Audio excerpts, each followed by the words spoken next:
Hey, and you've landed on the Sunday Spark from the Ayn Rand Center, UK. I'm Jonathan Honig from capitalspig.com, and this is our new weekly initiative. Every week, every Sunday, we're bringing you a innovator, someone making waves within the objectivist community, somebody using objectivism within their own lives, a philosophy for living on earth to better their lives, to further their lives, to create, to produce. And certainly our guest today, SF Hayes, falls into that category. She is many things if you read her bio, but most recently and most notably, an author. The new book is called The Red Concerto. We're going to be talking a bit about that. But before we say anything, let me just welcome SF Hayes. Hi, thank you, Jonathan.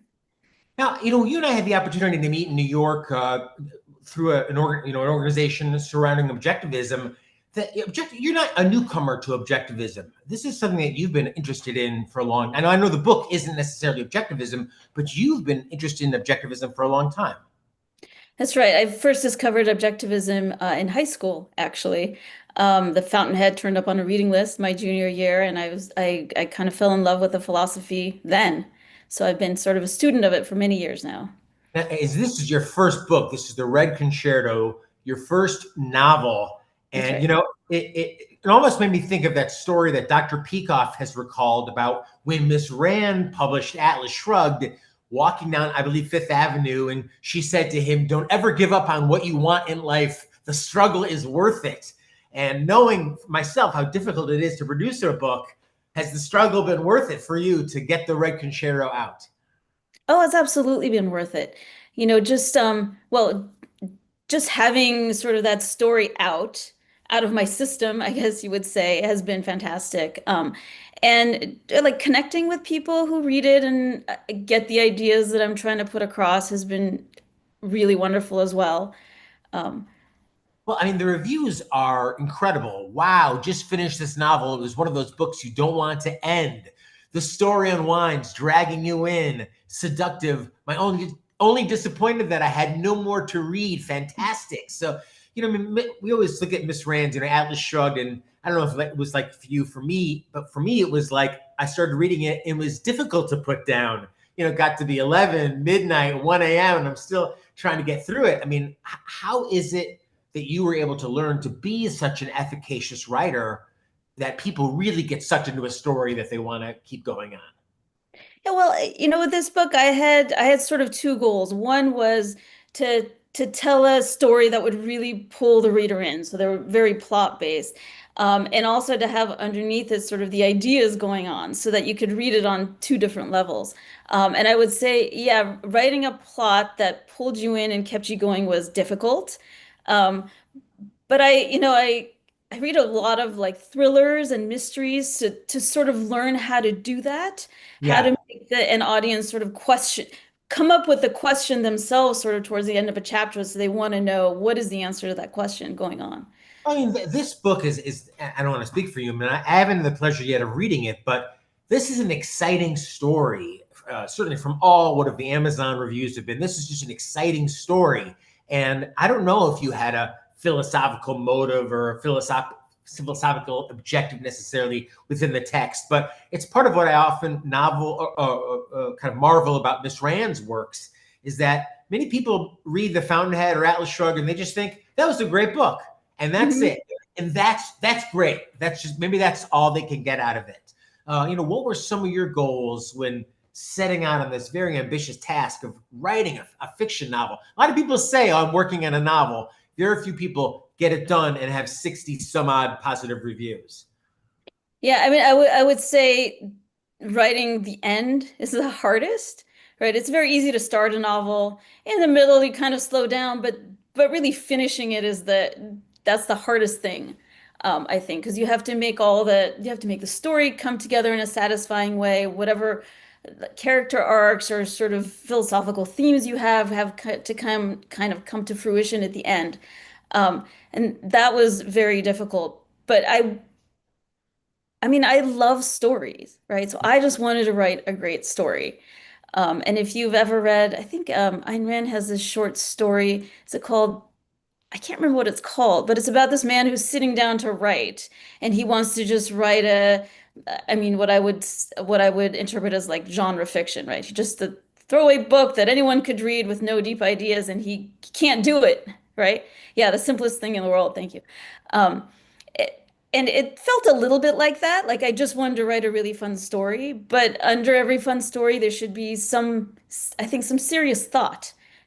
I think that Yeah, well, what's yeah. I mean, I guess so. That's maybe a good place to start. Is when when did you sit down and think, all right, this project is something that I want to do? Because a book is something that for most people it looks um, deceptively simple. Oh yeah, go to Amazon. Anyone can publish a book.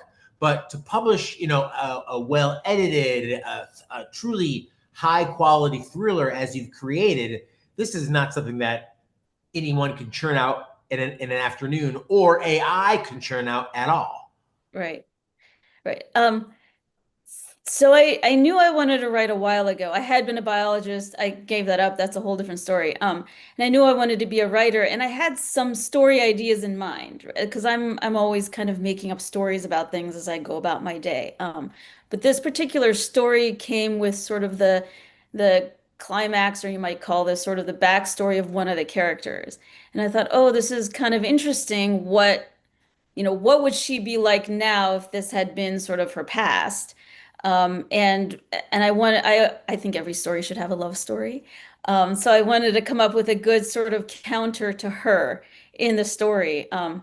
And that's where it started. I don't want to give too much away about the story, so Well, and there is a little bit of a fun rip from the headlines element to this. I mean, there's a kind of, as I understand it, centers around a reality TV show, and kind of, and as you said, some love and some passion as well. And I'm glad to see that. It's like so often. I don't know if you've experienced this, but if you ever identify yourself as an objectivist or even mention that you're a fan of Ayn Rand, they say, "Oh well, reason. You're just like Dr. Spock."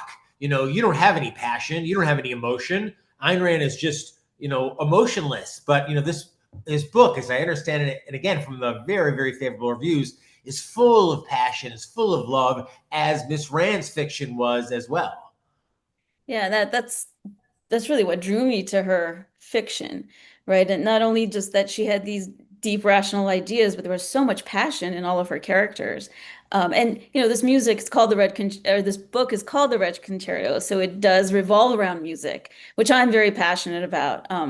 And I had also been seeing a lot of reality shows because that's what was on all the time, and people were talking about it. And I thought, wouldn't it be fun to think about what like a big classical concerto in the sort of style of Rachmaninoff or Beethoven, like what would that look like if it came to a reality show? And Hmm. like I wanted to take advantage of sort of that tension. And it was really fun. It was fun to do that. What about the discipline of actually doing it? Because as I said, I mean, you talk to most people and they say, "Oh, I've got a book I'm working on, or I've got a plan working on." But was it difficult for you to kind of instill? And what was your kind of how did you go about instilling the discipline to not only get it done, but to get it proofread, to get it edited, and to get it published ultimately? It's I mean, there's a lot of talk about establishing a writing habit, and I think that is, in the end, what really did it. It's hard to sit down and just face a blank page and write when you have, especially with fiction. I had no deadline. I was fortunate enough to have no pressing need to sort of push something out and make money from it. So it just had to be sort of an internal drive, and sometimes you just don't have it. But if you sort of set your day up around this is the time I'm going to write. I'm going to show up at this cafe or this desk or this office and just write for 3 hours. Even if you only write 10 minutes, if you do that every day, eventually you get something. And for me, it's once I have something on the page, editing is a lot of fun. So the I fun mean, is through the end. your bio is pretty funny. You joked to something to the effect of that you've gone from doing surgery to sitting in New York cafes. But you trained, as I'm saying, as a physicist. I trained as a neuroscientist. Um, So you had this whole life before, I guess, a left brain life before, was it right brain? I forget, but you had a whole kind of scientific yeah, background. Was there always this storyteller in you wanting, bubbling up even as you were pursuing really the yeah. heavy sciences? Yes, there was. I've always had an interest in sort of how the human brain works. And there are many ways to look at that, right? You can be a neuroscientist, you can be a psychologist, a psychiatrist, you can be a cognitive therapist. And I mean, to me, one of the ways of doing that is by writing. Mm. Um, but so I went into neuroscience thinking I wanted to study the brain and consciousness, but I was a writer at heart. I wanted to tell stories. Um, and so that life wasn't really working. But it took me a while to realize that, my passion may be the human mind, but this is not the sort of the method I want to pursue it. Well, I mean, not even having read the book, as I said, the reviews are incredible, but like, just hearing some of this backstory about how this had always been a lifelong passion of yours. And it takes a lot of, as they say, chutzpah to switch up what's been your training and your history, invested a lot of time and money in that, and to try something completely new and completely different. And something that's not easy as well. For me, at least, I've had the fortune to be a part of a couple of nonfiction books, which I've really enjoyed. But for me, fiction is like a whole nother language. It's like, Joe went down the street and he went, I don't, it's, an essay I can write, but fiction developing, and as Miss Rand does in her characters, you feel as if you can really picture them, or someone who's just like that person in real life. I mean, that developing characters like that, it's not easy to do. It's not easy to do. And I will say, sort of like the courage to switch careers so drastically. I really do sort of credit objectivism with that. Um, the idea that you should strive to have sort of that kind of day where what you're doing is something you're really passionate about. Um, and I just knew like being in the laboratory and doing the science was fun, but it wasn't everything. Um, and so in a way, I guess it was easy to say, okay, I'm going to try something I love and see how it goes. The doing of it wasn't so easy, the actual writing of it, but the switching, I think, wasn't ultimately that hard, if that And makes sense. that's again what Miss Rand told Dr. Peikoff: don't ever give up what you want in life. The Yeah, struggle is worth it. And for absolutely. you, finally pulling out those freshly printed copies of the Red Concerto must have really, I'm sure been worth it for you and continue to be worth it. Are you a class? I'm just curious. You must be a classical music aficionado yourself. I am. I am. And I've played the piano for many years, so I come to it sort of from that aspect. Yeah. Do you find fewer and fewer people not only appreciate classical music, but unfortunately appreciate fiction writ large? You talk to young people today, people in their 20s and 30s, and for them to own a few books is like seemingly a major achievement. But there is something about when you can connect those characters and you get, as your reviewers have said, you get roped up in their world and you start reading slower because you don't want it to end. You don't Yeah. want that world that they created, that you've built up, that you've been involved with. You don't want it to end, and that's really an amazing achievement, to be able to do that. Thank you. Yeah, I think we do a disservice to students in the way that sort of English and fiction is approached in school, right? They get sort of very dry literary fiction that's often plotless, um, and usually very dark, and that like you can't expect people to want to read fiction if that's the experience they have of it, of something that's kind of boring or maybe staid or very dark and depresses them. Um, like fiction should be fun, right? Art should be uplifting. So Mhm. I think I do. I mean, I've heard that kids don't read anymore, but I also have seen statistics that show people are buying more books than they used to. So I don't know. That's encouraging to see.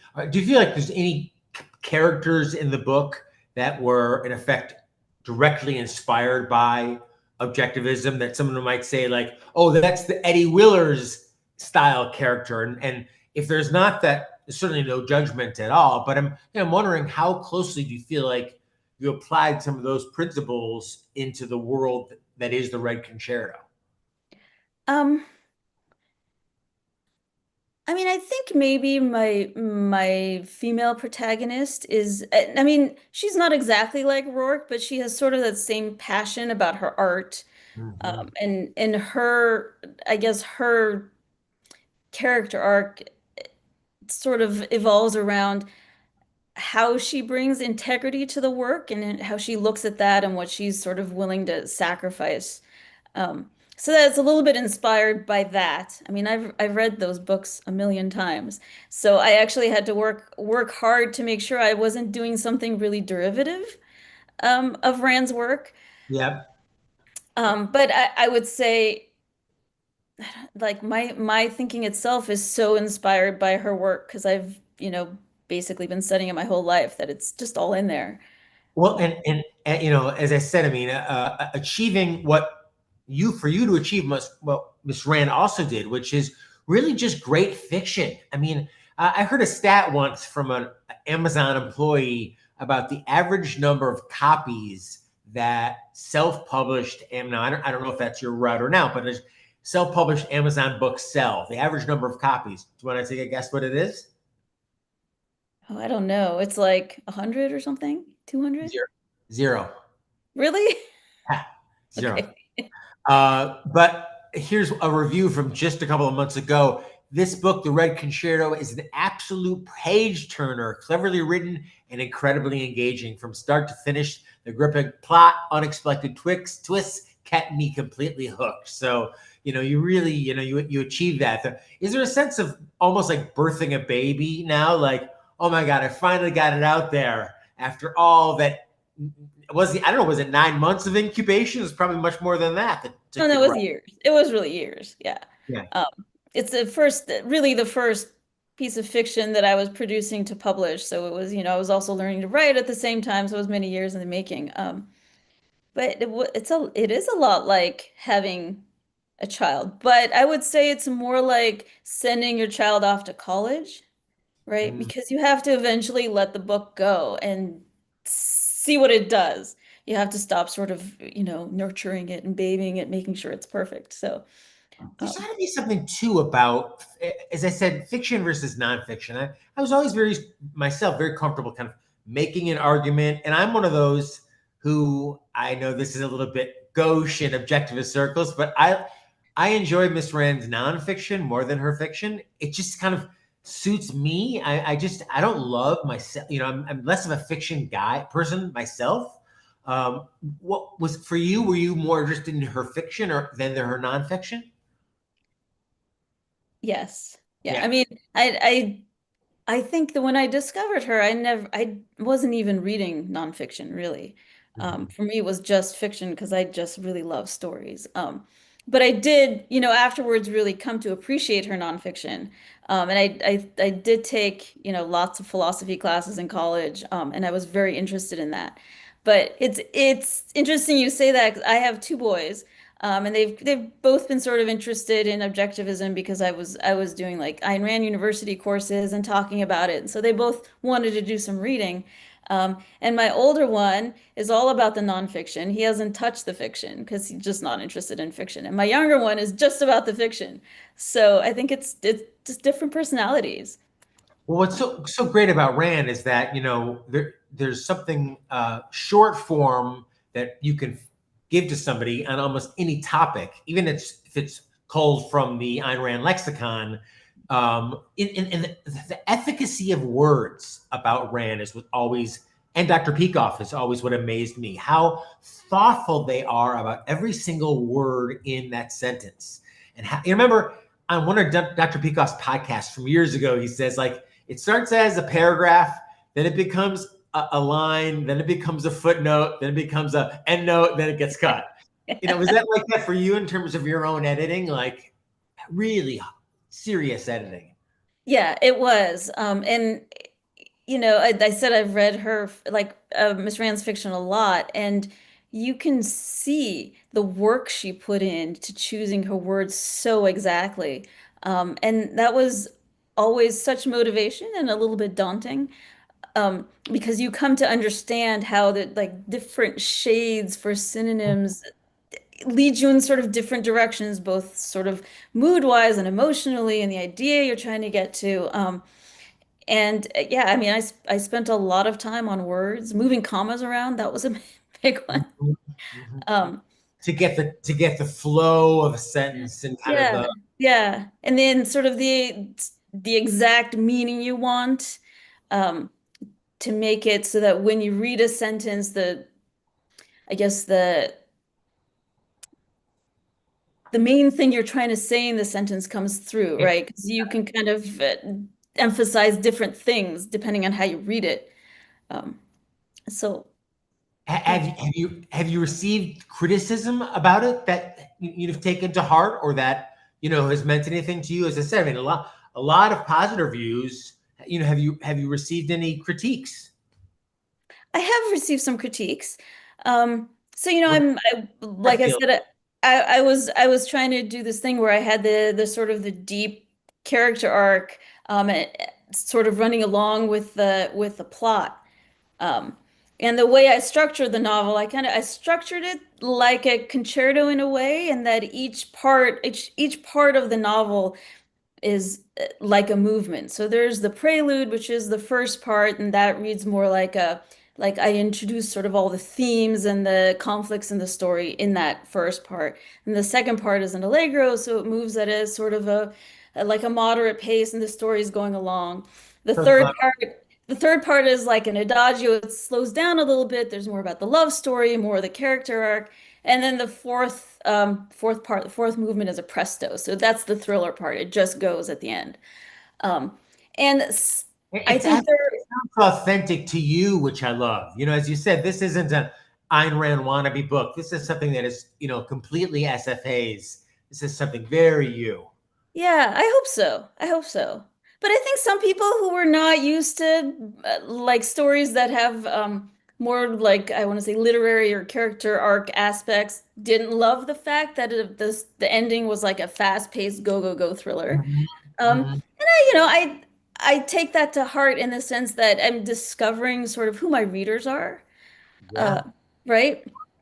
Are you? I mean, I know sometimes I imagine after childbirth, I don't know many women who want to necessarily get on that boat right away. But are you interested in pursuing? Are you pursuing another book, another work? I am. I am. Yeah. I started writing it before I published this one.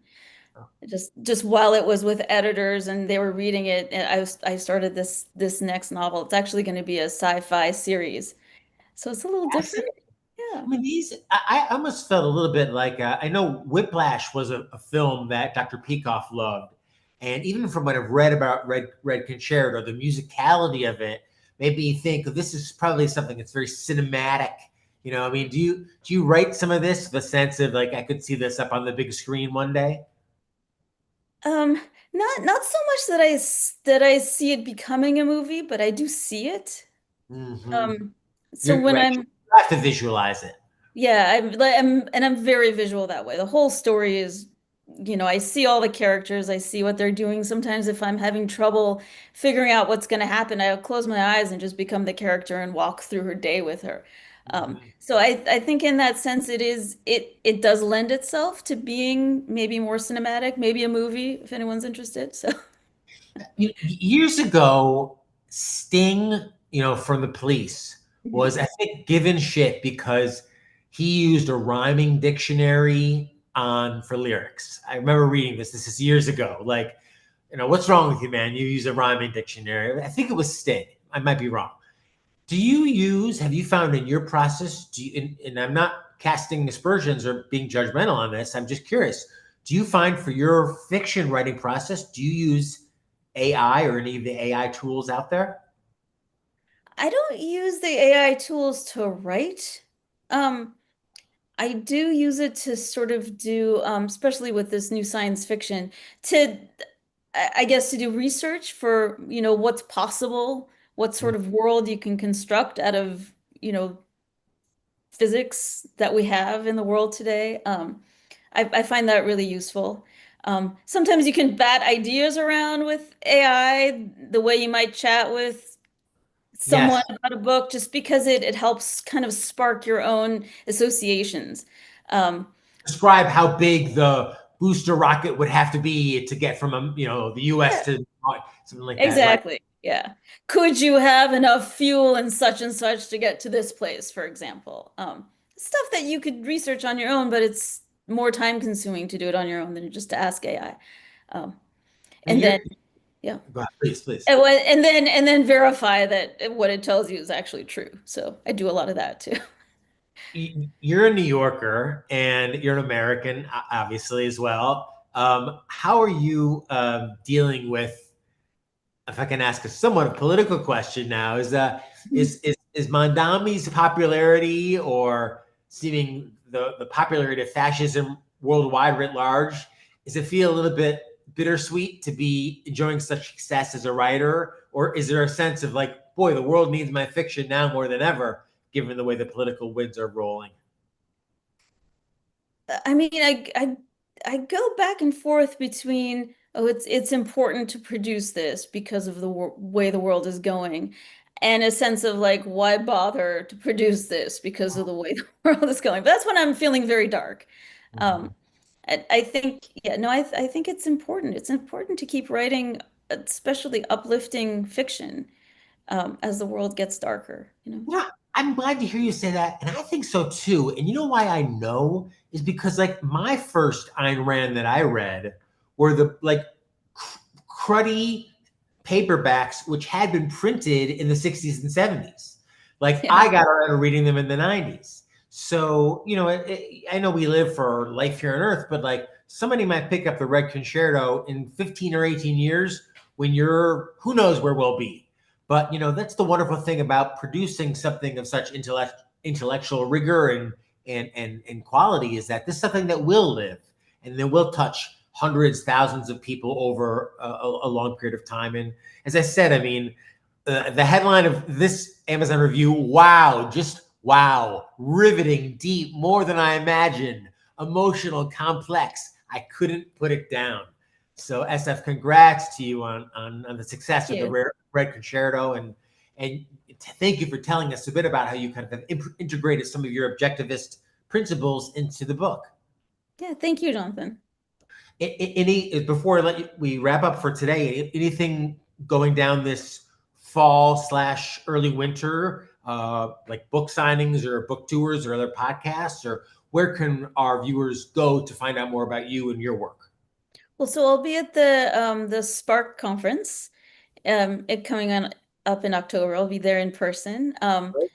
And yeah, I have I'm online at sfhays.com. I also have a blog there that I update periodically with various essays. Um, And and so yeah, socials, sorry, social, socials. yeah, Instagram, Facebook. Those are a good place to find me. All Um, right. We will yeah. look for you there. And I want to thank our audience. We bring you programming 7 days a week. Some of the most interesting people doing the most interesting work within the objectivist community. People like SF Hayes. We've had so many others on. We're going to continue to do it. We can only do it because of your support. Bonnie Bertrand, Rance Jacobson, they are YouTube members. I think it's only £5 a month. Not a lot of money, but it goes so far in inspiring us and being able to help us bring you some of this material day after day after day. So, SF, thanks for being with me. Thank you, Jonathan. I'll see you at the conference, and thanks to our audience. We'll see you tomorrow for more from the Ayn Rand Center, UK. Until then, best premises.